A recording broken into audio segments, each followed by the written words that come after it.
e vamos falar sobre handoff. Basicamente, aquela etapa de passar o bastão do seu trabalho para as pessoas, para os desenvolvedores que vão consumir aquilo que você fez. Então aqui eu te convido para você fazer um trabalho de empatia e eu quero ver se você gostaria de receber um trabalho como esse, igual a gente estava trabalhando. Você acha que você entregaria esse trabalho assim, falar, pessoal, acabei? Eu não faria isso. Por quê, gente? Aqui, por mais que a gente tenha todas essas informações, todas essas telas, a gente tem 3 telas soltas. E aí, o que a gente tem que fazer no exercício aqui? Caso eu não existisse, as pessoas que acessam esse arquivo, eles conseguiriam entender tudo que precisa ser feito aqui, todas as regras de negócio, todas as origens, os finais, os porquês condicionais. Aqui a gente não está passando nada. A gente tem 3 telas juntas aqui.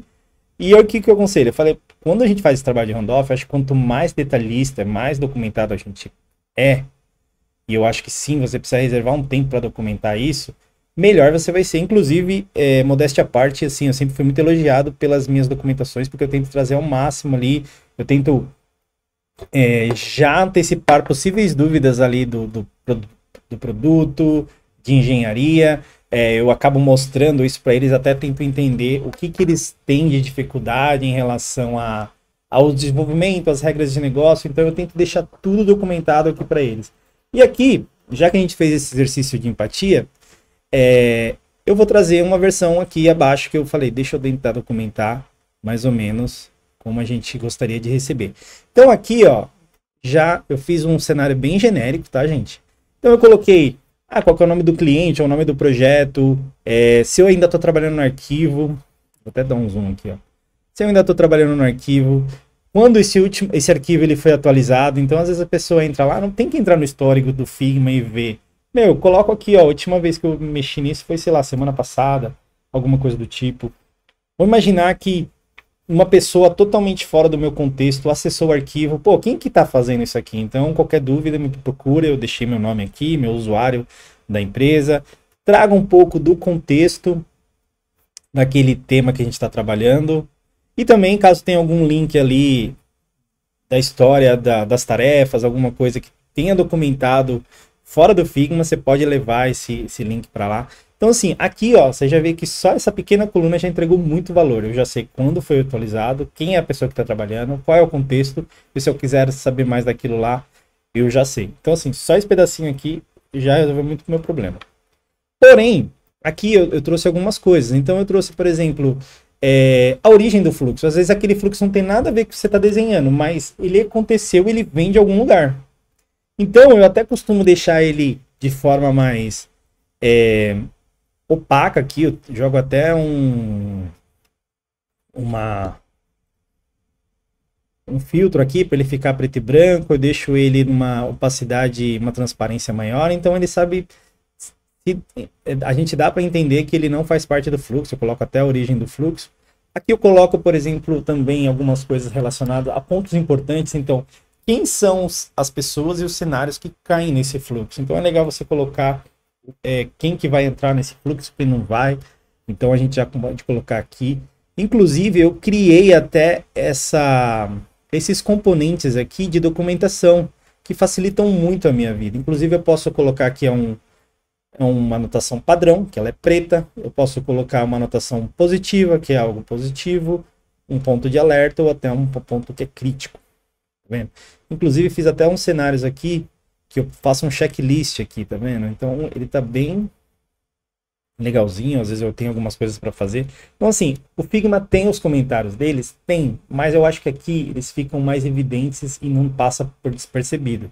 Porque às vezes, quando o arquivo tem muitos comentários ou fica aquele pontinho solto, às vezes a pessoa não se atenta. Então acho que não é um ponto para se documentar, assim, acho que é muito mais um ponto de conversa. Então eu acho que vale super colocar caixinhas aqui. Inclusive, a gente está falando de conexões, né? Então, conectar um ponto ao outro, para onde que vai, o que que faz.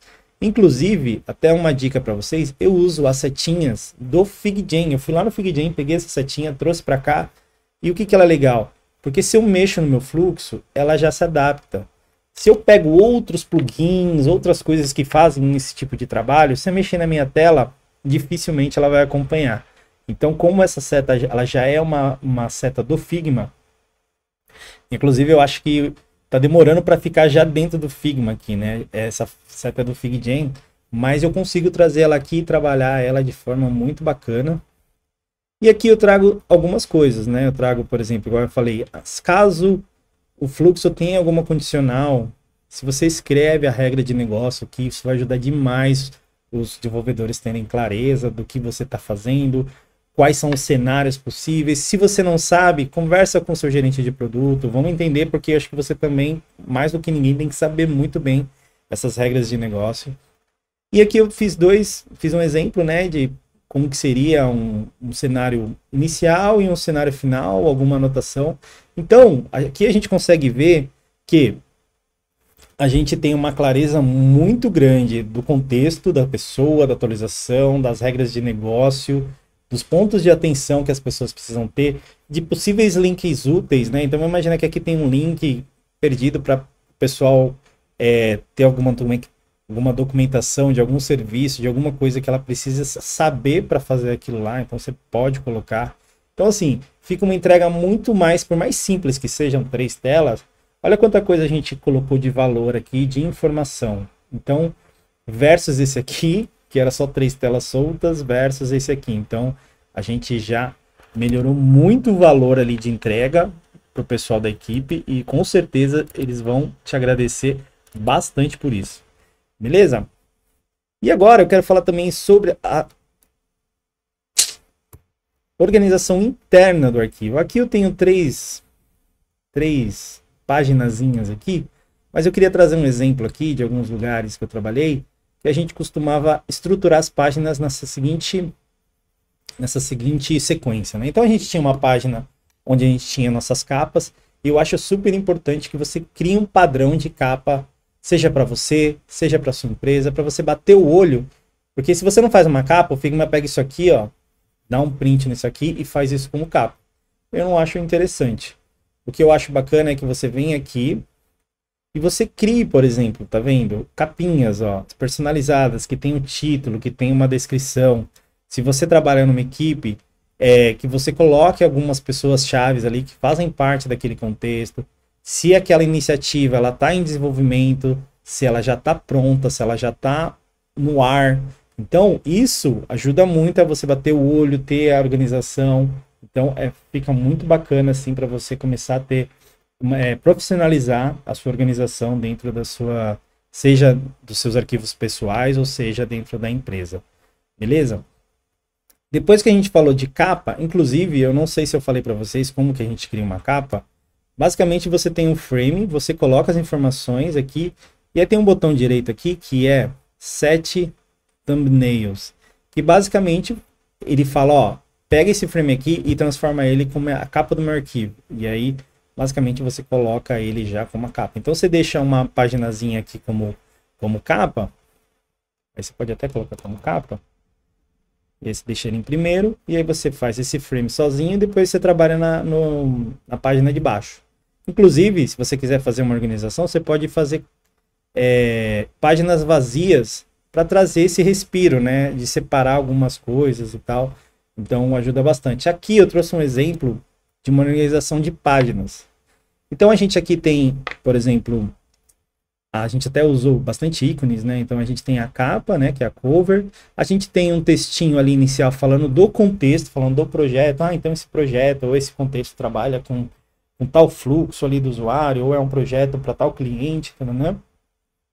A gente tem as coisas que já estão em produção, que estão na mão do cliente, ou estão veiculando, que já estão aqui. Iniciativas e projetos, ou que já estão concluídas aqui, então você já consegue colocar como concluído. Inclusive, eu gosto de colocar essa setinha quando é alguma coisa relacionada ali. Ah, é um protótipo que eu fiz daquela iniciativa, então eu coloco a documentação dentro dessa linha, e embaixo com essa setinha eu só coloco o protótipo, então dá para ter uma diferença.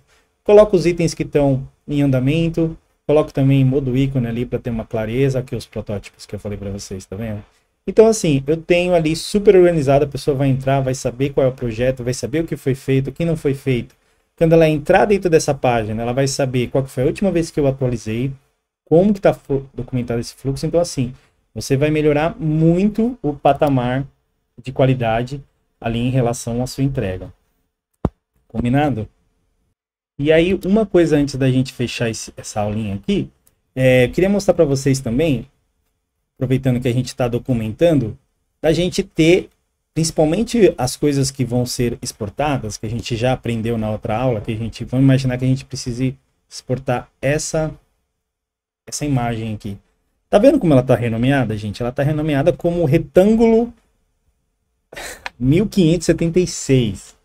Isso é muito ruim, vai ser o nome do arquivo, ó, exportar retângulo 1576. Aqui você pode colocar como se fosse imagem de arte, ou imagem arte 2, sabe? Alguma coisa que faça sentido para quando a pessoa for exportar, que ela entenda que aquilo lá é uma exportação, inclusive até os ícones, né? Que geralmente os ícones, ele vem aqui como só ícone, tá vendo? Ícone. Aqui você também pode colocar ícone, seta, esquerda. E aí o que acontece? Quando a pessoa o desenvolvedor for exportar, eu acredito que seria o melhor. Aqui é só seu SVG, mas eu vou deixar todos. E aí você já tem tudo exportado. Então eu vou ter a imagem de arte. E vocês lembram daquele atalho, gente? É Command Shift E ou Ctrl Shift E, que você pega tudo que você já preencheu. Então assim, eu vou ter os nomes exatamente dos nomes que eu preciso exportar. Não vou ter o retângulo 1576, eu não vou ter a imagem, o ícone só. Então você vê a diferença quando isso aqui também é a cereja do bolo, né? De como você... Inclusive, eu já trabalhei com designers que eles deixam uma seção exclusiva. Eles vêm aqui, ó. Eles criam algo assim, ó, como se fosse o... Vou pegar aqui, peraí. Vou pegar, fazer uma seção aqui. E aí eles chamam a seção de assets, que vai ser tudo que vai ser exportado, ou export. Então eles pegam tudo que vai ser exportado e colocam tudo aqui, e tratam tudo aqui. Então o dev já sabe que tudo que ele vai precisar usar vai estar dentro daqui. Então ele vem aqui, joga essa imagenzinha para cá. Que ao invés dele ter que renomear aqui no layer, ele só renomeia aqui. E aí tudo que é exportação, ele já está ali no pacotinho. Entendeu? Mas é uma opção, assim. E se você deixa tudo já certinho, não precisa ter um lugar específico para exportação. Quando der o Ctrl Shift E, que é o pacotão dos exportáveis, vai ter tudo ali bonitinho, todo renomeado. E você vai ter uma entrega excelente e as pessoas vão falar muito bem da sua entrega. Beleza? Combinado? Espero que vocês tenham gostado aí das dicas e que isso eleve as suas entregas a partir de hoje.